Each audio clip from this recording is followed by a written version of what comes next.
Hey, Jonathan. Hey, Rachel. I dare say you're going to be more energetic than me as I'm bouncing all over Europe at the moment. So Oh uh, my.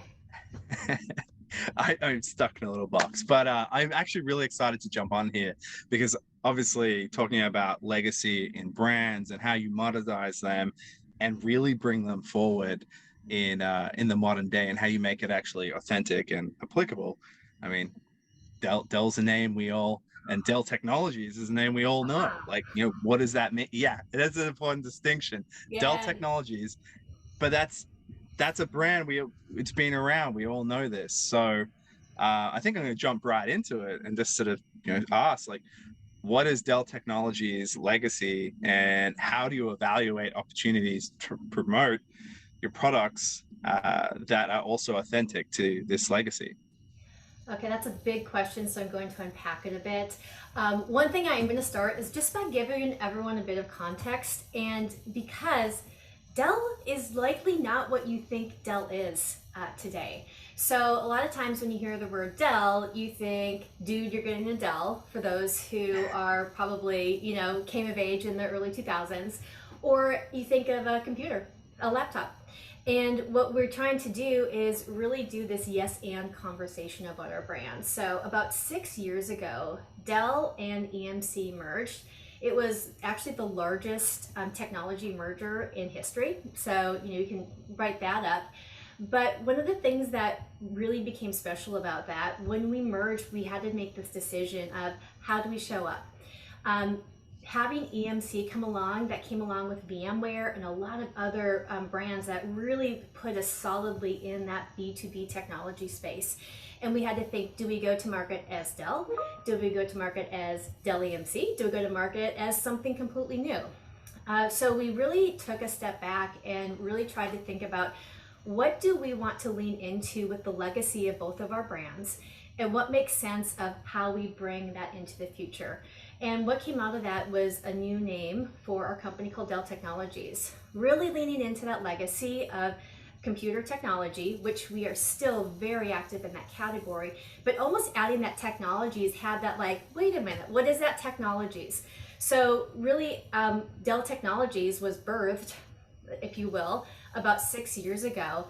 And it's been my job, along with a team, to really bring about that shift in perception of Dell does laptops and computers, but we do so much more now. We are active in storage, servers, of course, cloud, and not a lot of people know about that yet. So, one of the things that we're leaning into is how do we talk about a brand that carries a huge legacy and expand that from a perception, as well as how to drive those sales as well. There's uh there's something a common vein that I'm hearing here is like how do you show up? And for those who are familiar with me, usually going on some sort of rant about being authentic in gaming, like I guess they expect that from me. But back to that, like being authentic and how you show up, what are some of the ways that Dell Technologies has modernized its brand in recent years? Yeah, well, I mean, first of all, we had to really make an intentional effort to show up differently to our customers. And so, for those who are, geeky ad watchers and marketers like me, you may have seen some of our TV spots that we actually threw out digitally as well, featuring celebrity. We brought in Jeffrey Wright to be our pitch person of sorts, to really grab attention to what we're doing and really explain who we are. We felt that was a big move to doing that.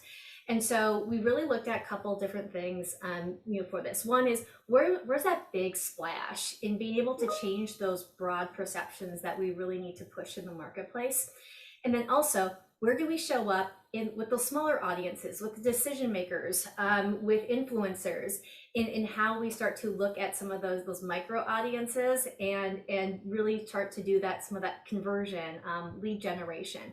And so we've showed up both in that broad linear, if you will, fashion, but also looking at digital and new platforms to say, how do we show up differently to different audiences where we want to appeal to them in different ways? Because we sell a lot these days.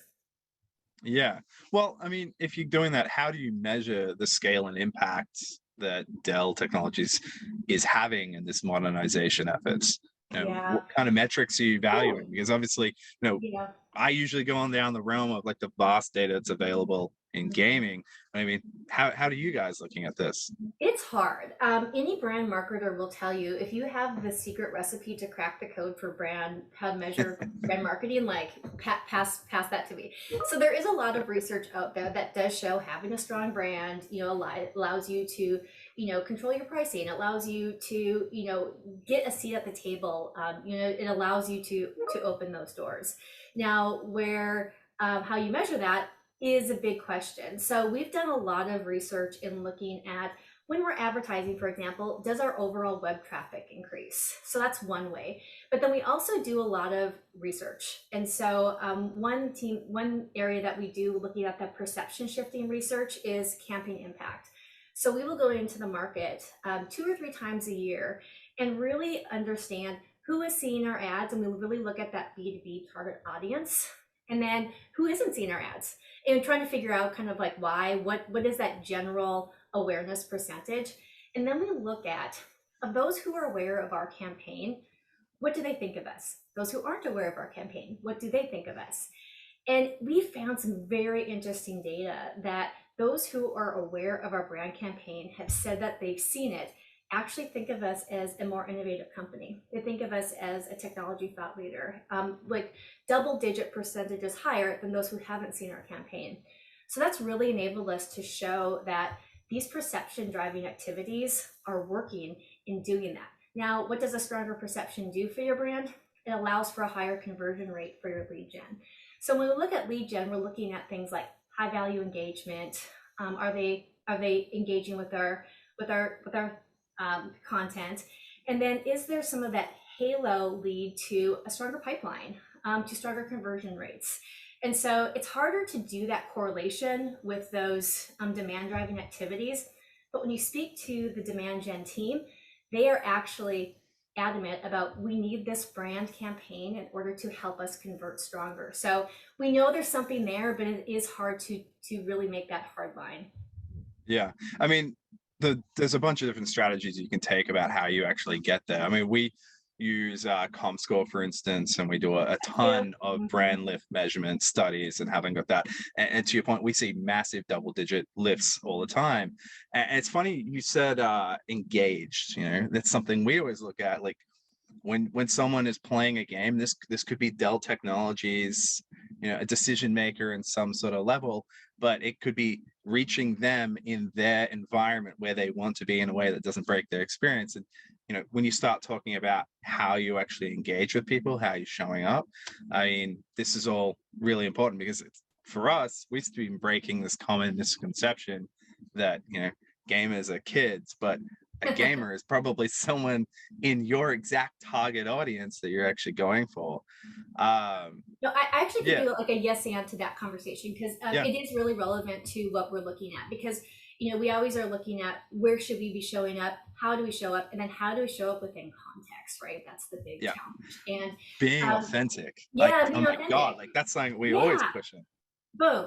And so one of the challenges, that we've really looked and challenged our media company to be like, hey, bring us ideas, is really doing some native partnerships. And so we've worked with big publishers, like Business Insider, Wall Street Journal, Washington Post, for example, that's just a few, and really figuring out how do we use some of their first party data to target their audiences in a contextual way, doing content together, really having them guide us on how to show up within their platforms. And I think a lot of that best practices, if you will, can start to show up in that gaming atmosphere, which is, okay, if we want to show up in gaming, first of all, you have to educate me on, do you have the right audience within gamers? And we do know that, those tech people, they play games. So it's an interesting if this, then that. Well, everyone plays games now. Yeah, well, everyone does these days. My kids play games, and so, and so we are trying to figure out, how do we thoughtfully show up?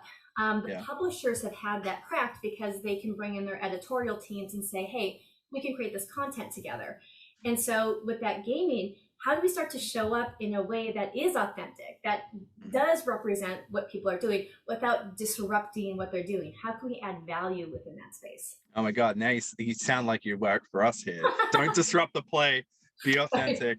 That is like Right. core philosophy. You said something back there around like the data, like the first party data. Mhm. Um, I know this is like a beaten horse, but uh, there's a lot of changes coming to Ah! data, and yeah, I know this topic, like IDFA, AT&T, this like demise of cookies is going to have a much bigger impact on the industry than I think most people are willing to admit.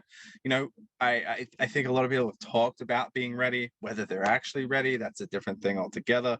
You know, where do you see Dell Technologies, in that sort of placement? Where are they seeing opportunities here as well? Because I mean, this landscape shifting and we're changing the status quo isn't necessarily a bad thing. It's just we need to be looking at how to do it, how to be proactive. Yeah, I mean, you've asked the question that we're all asking ourselves too, and there are many ways to get ready for it. But are we actually ready? Hey, we're about to find out. But I think to your point, it does become this opportunity to get tighter with platforms and trusted partners where you can show up in a safe way, in a way that adds value, and in a way that targets your audience. So, with cookies going away, we are relying on some of our partners like Google, Adobe Analytics. They're starting to crack the Mhm. code of like where are those rich places where we can show up Yeah, still after this happens. But then there's also it is going to be a challenge because we can't necessarily follow people that seems like an engaged customer, but we do know that they visit these different platforms. So how do we show up better in the platforms where they know they are, and then yeah. take some big bets on where we think they are. Yeah, I mean, for us, we knew going into gaming that this world is slightly different as well. And we wanted to have all the measurements and I guess you would say the requirements that you, as a brand or an advertiser, requires to effectively search for ROI. How do you do that in a privacy compliant way? I mean, this is going to be really interesting watching this go forward. And especially like, I know this will probably come up later on in the conversation. I don't want to touch on it. It's like, even people talk about metaverse, like, Mhm. what does that mean? How are you brand safe? How are you going to be able to actually attribute and measure these things? So like, maybe we'll circle back to that. But Mhm. I think when we start looking at privacy and changes to that cookie sort of place, Frameplay and our entire ecosystem was built in this construct that these would never exist and that we needed to have different solutions. I'm always happy to hear that Dell Technologies and others are starting to realize and actually lean into the concept. We're going to have to do things differently. We're going to have to understand there's going to be change. Um, yeah, that's Absolutely. awesome. No, I agree with that. And, like I said, we've been having a lot of conversations with our media partners of how do we do that? Because we can't just all of a sudden, like when the day comes, all of a sudden be like, what do we do now? So we're starting to lean into how we're going to be preparing for that, and even trying to be proactive with it as well.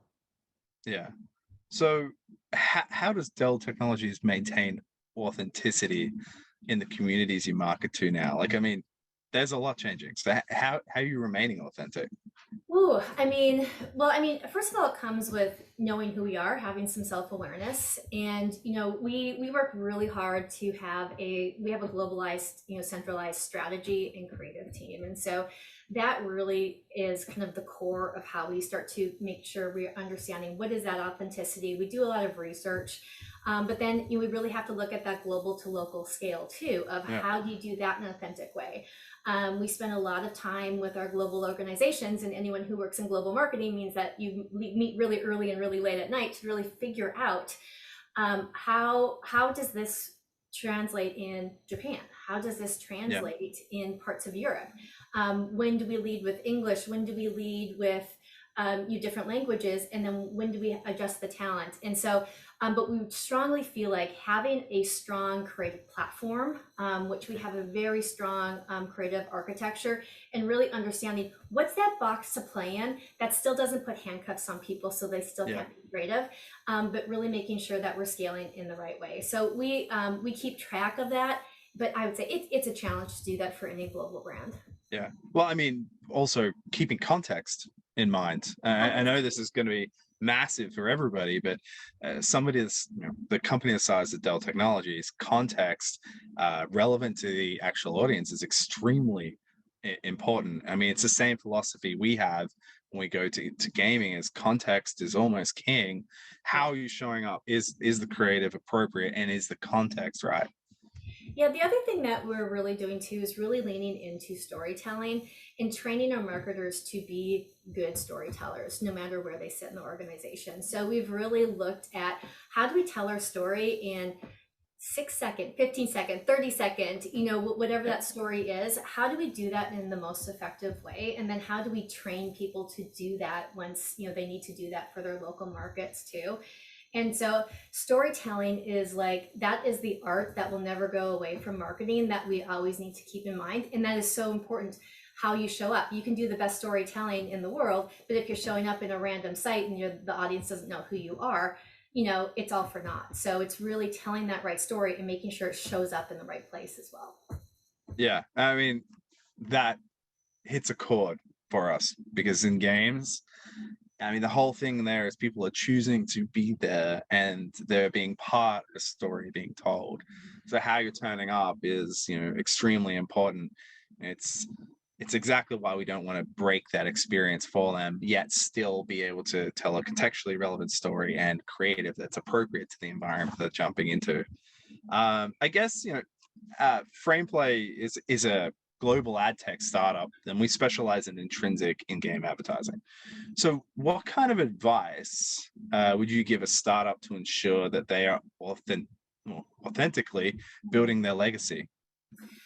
Well, I'd say from a brand marketer, the first thing I'm looking out for is my brand. So we'd have to make sure that you're educating us a little bit, because this is still a pretty new space, and almost like educating our media partners as well, so they can educate us too. Because I'd say a lot of times if we get direct people, we redirect them to our media agency, because we really want to get that honest assessment.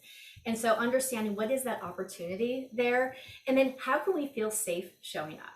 I'd say one of the funny story about cookies is, we'll often get emails from people saying like, why is your brand showing up on this really bad site? And we're like, actually, why are you on that site? Because the cookies followed you there. But with this cookie that would be an listing, interesting story. Oh my gosh. That would be some interesting stories.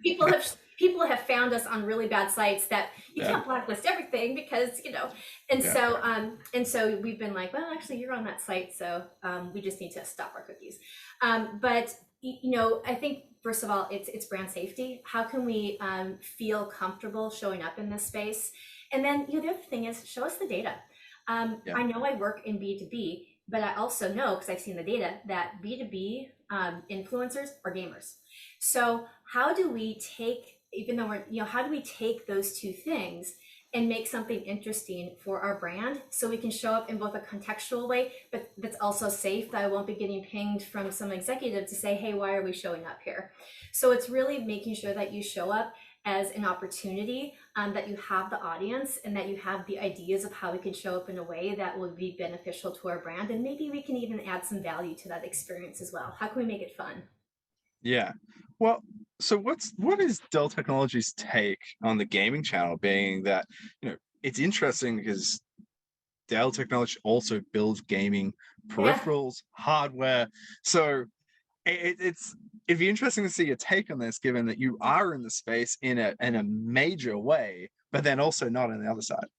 Yeah, well, so one thing that we don't really advertise too much together is that Alienware is actually a Dell Technologies brand, and we also do have a G series, which is our form of gaming. However, in the B2B space, we don't necessarily bring those two things together. Yeah. However, knowing that B2B influencers are gamers, if you go to Dell Technologies World, for example, which is our big premier global event, there's actually like a gaming setup where we do live gaming, and it's one of the most popular experiences at Dell Technologies World. And it's just basically gaming the whole time. Someone's talking through the gaming experience. And so we do know that there's something there, but I'm actually curious, and we talk about it a lot, how do we as a B2B brand show up in that space in an authentic way?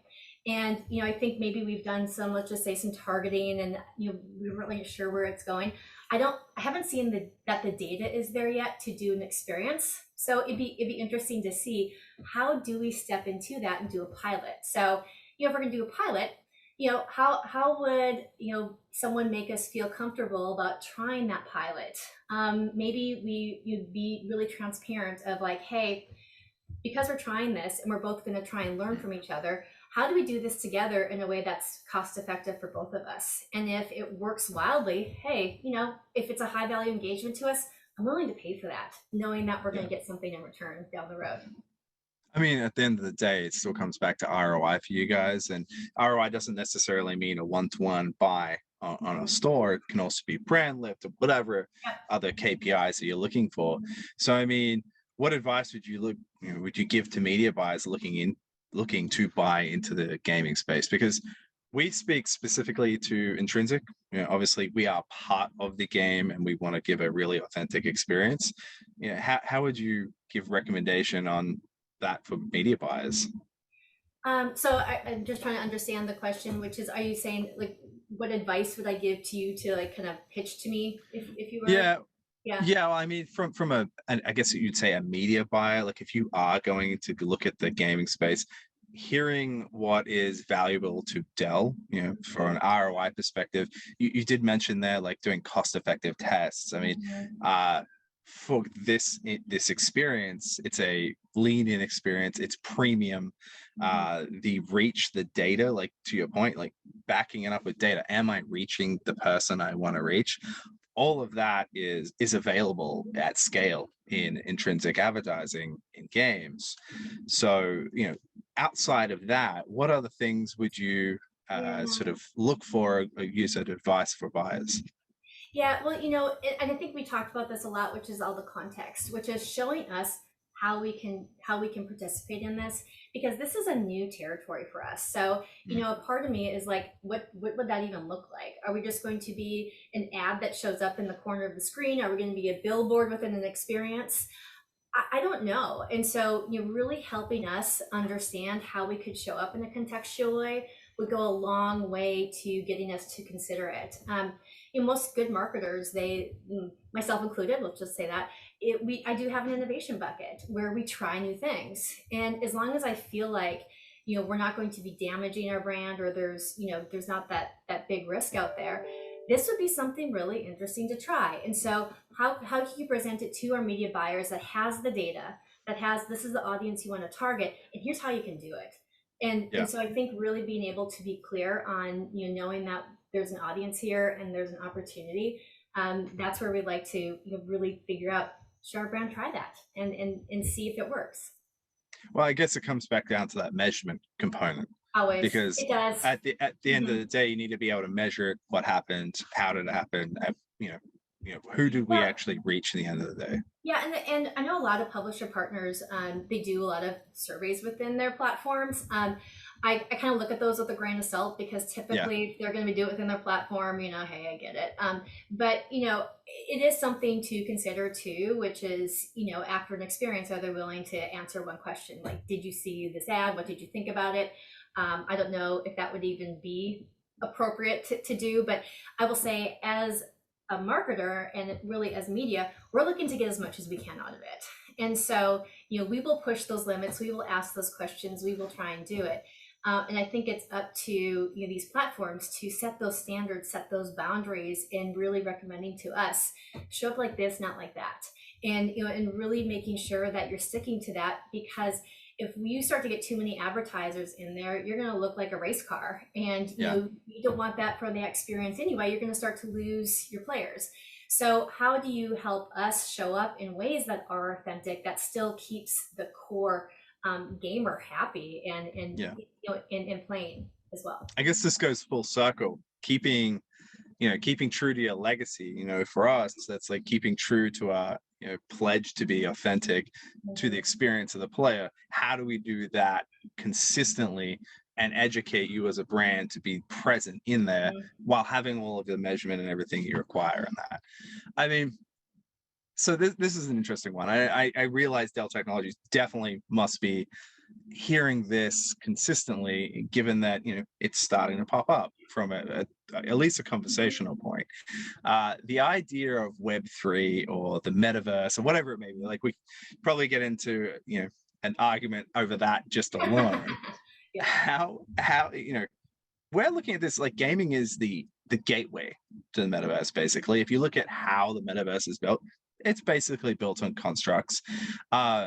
we're going down this path of making sure that there's standards, there's making sure that it's brand safe, it's measurable, like all the expectations that you require.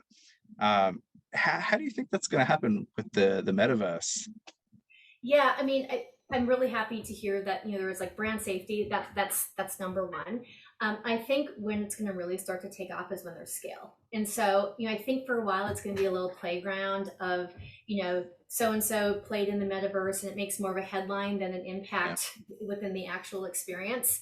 And that may be fun for a while, to capture some headlines, to play with it. But I think when it's really going to take off is when there is that scale. And, fingers crossed when we start to build the metaverse, that we're not making it so ad heavy that it becomes, a turn off. So, yeah. Oh how my God, like you're right? speaking to my absolute dream here. I do not want to see it super ad heavy, Yeah, but yeah, yeah, you're right. Like, I mean, I think it's very much in its infancy. Gaming's been around for 40 yeah, years.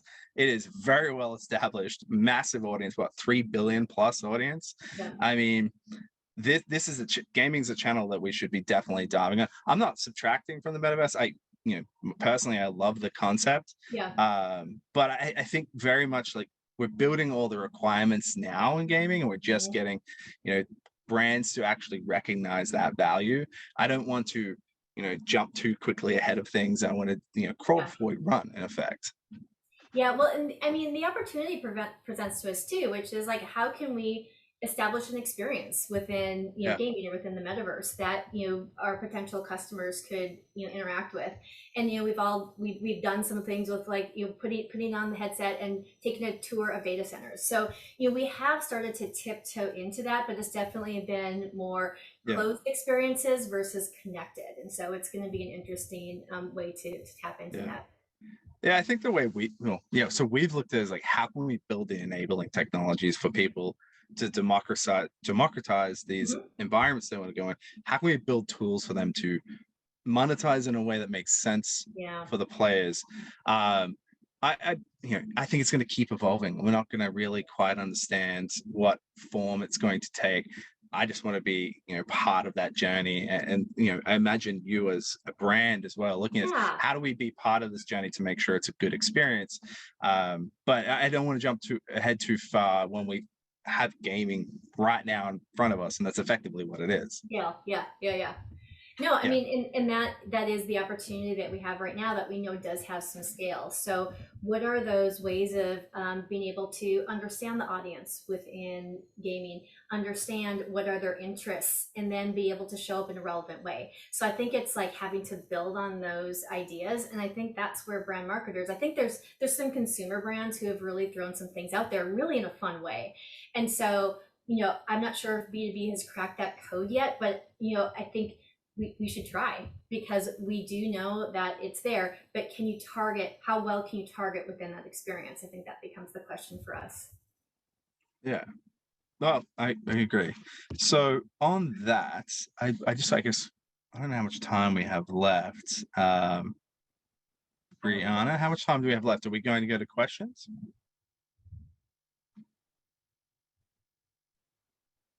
trying to see if I can even see the questions here. Yeah, usually they pop up on the side. Okay, so there's one. What is something innovative you were introduced to from a marketing perspective that you're excited about? Here we go. Yeah, sorry, they didn't pop up there. Yeah. And then how can brands remain relevant in the changing advertising landscape while still being authentic? I'm going to answer the second one first, because we talk a lot about how do we show up as authentic? How do we Mm, sincerely show up? That's almost like the next level of that. And I think it comes down to knowing ourselves, knowing who we are and what we're known for right now, and then also knowing where we want to push. Do we want to push into innovation? Do we want to push into being progressive? Where do we want to go? And so I think knowing who you are and where you want to go really allows you to have that filter to make those decisions of where you want to show up and how you want to show up. So I'd say making sure you do that brand work in order to make those decisions easier. yeah, I mean to add on to that as well. I mean this whole landscape, when they're talking about here, the landscape is changing. How is the landscape changing for a start? When people are actually asking that question, are they talking specifically about data privacy, or are they talking about media consumption or time?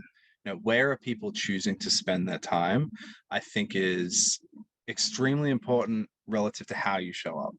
Because if they are choosing to spend their time on a website and they're there for a particular reason versus in a game or an app, I mean, that's going to change the dynamic of how you're authentically showing up. So knowing who you are, and this goes full circle back to the legacy, like knowing who you are as a company and how you're showing up relevant to those people and being authentic.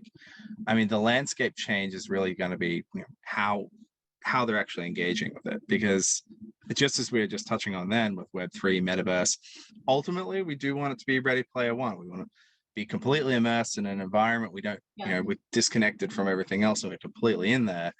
That's a long way off, but that experience is going to be very different to the one we see in front of us right now. And what was saying innovative that you were introduced from a marketing perspective? I mean, obviously, what is something innovative you were introduced to from a marketing perspective that you're excited about? Rachael, obviously it's gaming. Right. No, I mean, so I feel like I get a little like overwhelmed by that question because there's so much. I feel like publishers bring us ideas all the time of how do we show up in a different way, in exciting ways. How do we show up in experiences? Things that get us really excited. How do we show up in conversations? We're starting to plot out how we're going to show up for South by Southwest this year, and there's just a lot of exciting ideas that we have of how do we go outside our space and show up in an innovative way that makes people think differently about us. And so there's so many ideas out there. It's hard to pinpoint one, but I would say for us, it's really experiences that seem to really lean into that opportunity. And the big challenge is, how do you show up authentically within those experiences? Is it as a sponsor? Is it, do you tie it to your technology somehow? How do you do that is where we start to push into, and how do we do it in the right way? Yeah, definitely. Something I probably wanted to go circle back on there. Before, when we're talking about Dell Technologies and the perspective of having, after the EMC acquisition, etc., you mentioned around, I think I raised it, the gaming division. How is Dell thinking about the gaming division comparative to the other side, like the business, from the engagement? Is it still just are they the right audience? Are we in front of them in the correct way? Does our creative look good? Are we telling a good story? Or is there a different strategy for the gaming side of the business versus the business side of it? It's a different strategy, and intentional. We do know that our gaming brands need to show up to gamers in a different way than B2B needs to show up to a B2B audience. But we know that there's some crossover. So people wear many hats, and we're marketing to humans, so we keep that in mind. But if you look at the gamers, I mean, they're into avatars and blowing your mind experiences, and how you can use our gaming technology to be a part of that. Whereas in B2B, we have a much different path to go down, which is, how do we enable businesses to thrive with a technology partner? And so with some of those decision makers, how do we show up over here? But how we go to market is separate and intentionally different. Gotcha. Yeah. Oh, but I will say one innovative way, and I should know this because it just launched today, that we've really been trying to push those limits is really looking at our customers and being inspired by them. One of our customers is a strong supporter of the MNDA, which is the Motor Neuron Disease Association. And so we worked with them, and he challenged us and said, hey, how do we improve the lives of people who have been diagnosed? And so we kind of put our think tanks on, and we actually just decided to develop a book that captures your voice while you read it, for people who have been diagnosed with with M&D. And so, we're really looking to bring experiences with our technology to life that isn't all about, hey, buy now, click here, but really about showing how can technology change lives for the better, and really being a part of that conversation and a part of that progress. And so, we've really been looking how we tell those stories versus buy now versus we're developing the technology that changes lives. Come partner with us. We're doing some great things. So what would you say the top three takeaways for brands looking to modernize without losing their legacy? Mm-hmm.